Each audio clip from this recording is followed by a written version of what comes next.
A new twist on a law that requires supermarkets and grocery stores to donate unused but still edible food to local food organizations. Now, Feeding San Diego is gearing up for Tier 2 of that same law to change how they rescue food. In tonight's Earth 8 report, CBS 8's Evan Narani breaks down the climate food fight. Local food rescue organizations like Feeding San Diego are penning new contracts with food donors as a new law requires more donations of uneaten food. You might remember 2 years ago when Tier 1 of the law required supermarkets across the state to participate.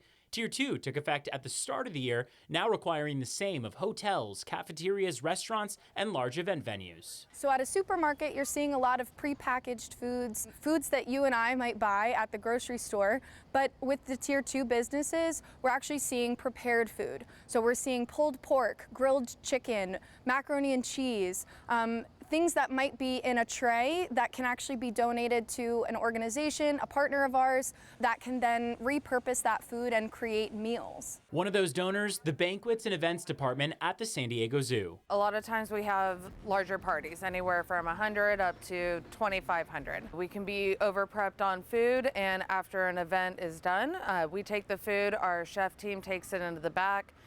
They properly store it, they chill it, they take the amount of pounds, the allergies, what kind of product it is, they will let me know.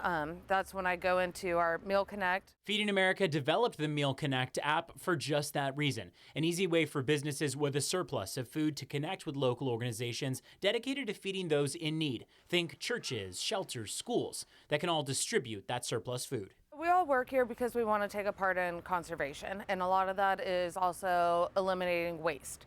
And when you become part of a banquets and catering department, there's a time where potentially we could have thrown it away, but it's also inspiring to know that we can take this food, put extra time into our day, and know that our food is going somewhere to a good place. If that food hadn't been donated, it would be left to rot in landfills, releasing methane gas. The EPA estimates more than half of all methane emissions, about 58%, come from food waste in landfills. That all contributes to a warming climate. I think the fortunate thing about this law is that it's getting the word out there, and more people are becoming aware of the fact that food in the landfill does harm the environment.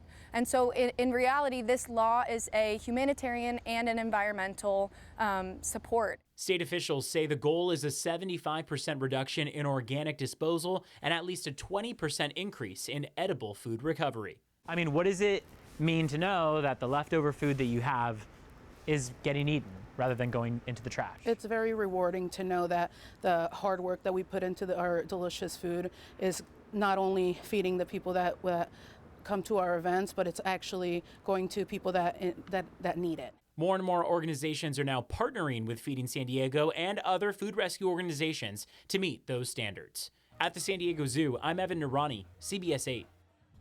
Only 5% of Feeding San Diego's operating budget is funded by the government. That's why personal giving is so important.